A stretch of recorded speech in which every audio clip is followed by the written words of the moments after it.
Good evening. I'm John Batchelor. This is the John Batchelor Show. There is headline news in all directions for the scandals. The gathering storm over the White House, the storms in New York came fresh with rain from the Midwest today. We're all drenched, but nowhere near under the metaphor of storm warnings at the White House. Serially, I mention we have news on Lois Lerner, we have news on Eric Holder, and we have observations about the House Committee on Intelligence investigating the Benghazi scenario, the Benghazi chronology. And we also have Mary Kissel to help on this, because Mary Kissel, the editorial board of the Wall Street Journal, her job at 1 p.m. each day, Eastern Time, is to gather the commentators of the editorial board and talk about Opinion Journal. This has been the week that was following the week that was. Mary, a very good evening to you. Good evening, John. We're not staffed for this. Are you staffed for this? Is the Wall Street? Absolutely not. We're overwhelmed. You cannot turn, and there's a new break that you have to lay into your interview. John, it's incredibly stressful to think that you're going to go on air at a certain time and you're checking right up to that very last second to make sure that you didn't miss something that was breaking. In conversation with some of your colleagues, we're all on Twitter making sure while we're talking that we don't... And we are here now, too. We're watching very carefully. I used to joke of this White House that it's a centipede and the shoes fall slowly. Now they're coming in serial form. The roof is pounding with shoes. They're coming all the time. I mentioned Lois Lerner, there's a shoe. Eric Holder, there's a shoe. The House Select Committee, which we will not call a shoe, will say that when the Benghazi investigation goes to the House Permanent Committee, Select Committee on Intelligence, that is not witch hunt. That is not partisan. That's behind closed doors. Ladies and gentlemen, I promise you, I'm very careful about this. So is everyone who serves on that committee and the Senate equivalent, Dianne Feinstein's committee.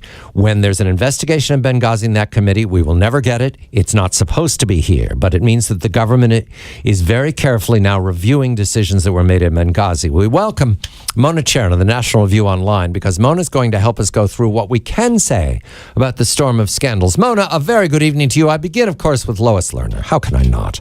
Lois Lerner's drama yesterday before Darrell Iss's committee, the House of Oversight. Mona, I'm of a certain age that I can recall hearings in the late 20th century associated with a certain Republican president who shall go unnamed at this moment. And it was always a wonderful moment when people took their Fifth Amendment before committees in Congress.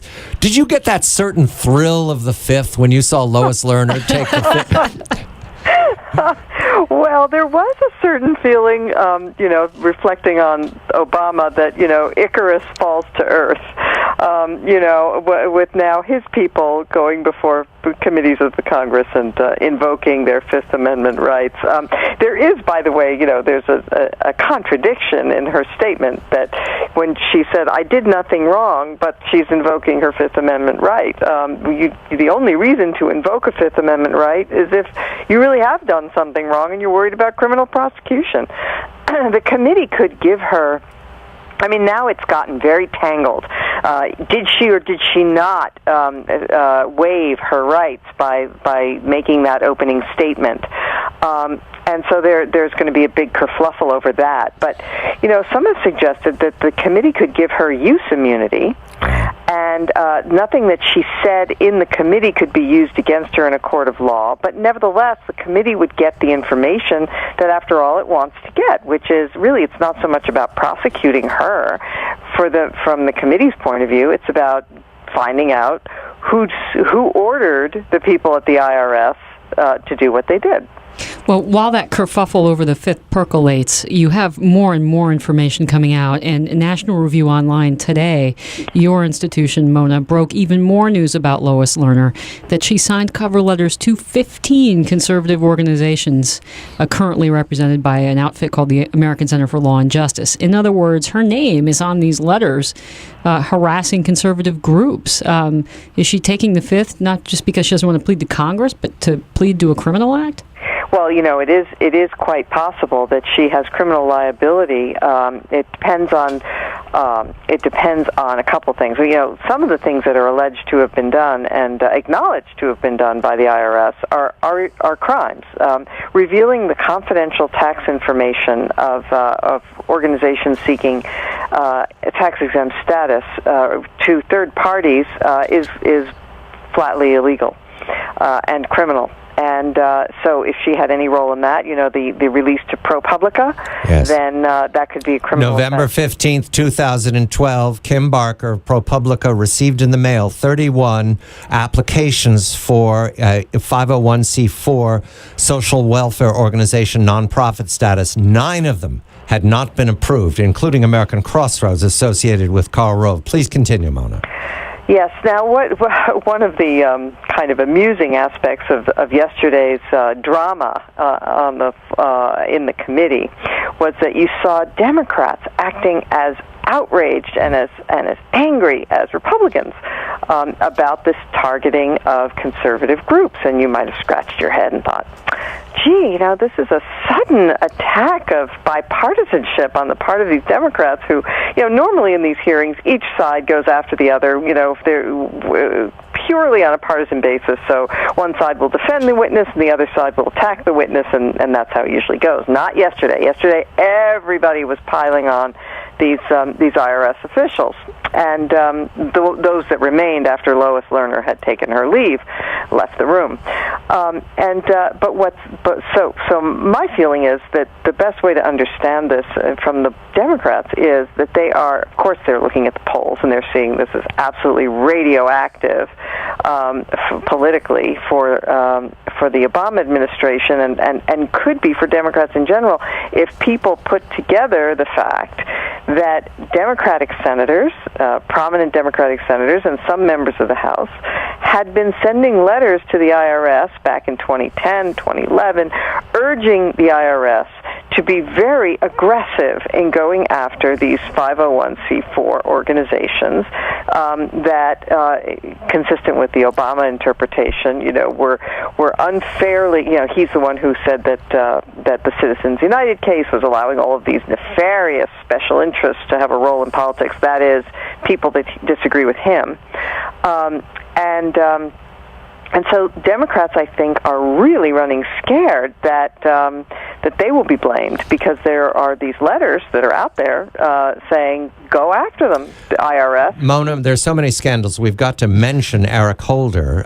Mary and I reviewing late in the day that Eric Holder now is asserting, how does it put, Mary? He will review his decision. His own review to launch an investigation of journalists, surveillance of journalists. He will review his own review, and we now have the president in his speech today. You all saw the speech about drone wars, saying that he's unhappy with the surveillance of the DOJ, of AP, and Fox News. And the crowning achievement, this I always thought impossible, is that actually it's so bad that the Huffington Post is starting to call for Eric Holder. The headline is big lettering tonight. Time to go, Holder okayed press probe. And Mona, that connects with your observation that the Democrats have reason to be concerned here because they're no longer getting air cover from the Huffington Post and its job, much like there are publications on the right that provide air cover during a time of disorder, and there's disorder now. So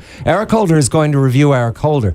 By the way, I had a conversation with Richard Epstein of the Hoover Institution today, NYU Law and Chicago Law. He believes now with this Holder news that it's not easy for the Attorney General to get out of this because the special prosecutor is not available. We're not going to go that route. And the Congress now has to stand back and cannot lend its credibility to the review of this. Mary, you're a journalist, a hardworking journalist, and Fox News is a corporation that is closely associated with we're part Wall of News Street Journal Corporation and the News still. Corporation. That's right. The investigation of an organization that has been pilloried by this White House politically for many years has to suggest that they didn't stop there, Mary, that we have to be satisfied that it was just AP and just Fox. We don't know how far-ranging No, we don't know how far-ranging it goes, and I think it's a great concern that not only James Rosen's email was subpoenaed, but also his parents' house, the phones of Fox News in Washington and other locations. You've had reports of other news networks. We haven't had names yet and details that it's spread there too. And I have to say, John, this is a very chilling effect on sources.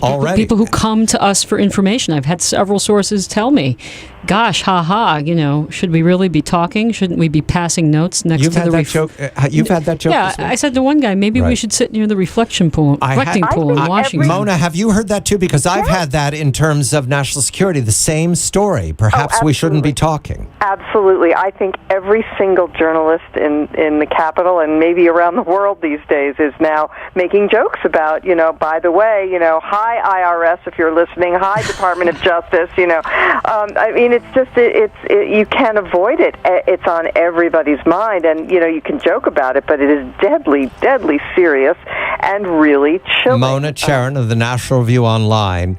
We're warm in our collegiality with Mona Charen, and Mary Kissel of the editorial board of the Wall Street Journal and the host of Opinion Journal each day, WSJ.com at 1 p.m. I'm John Batchelor, and this is The John Batchelor Show.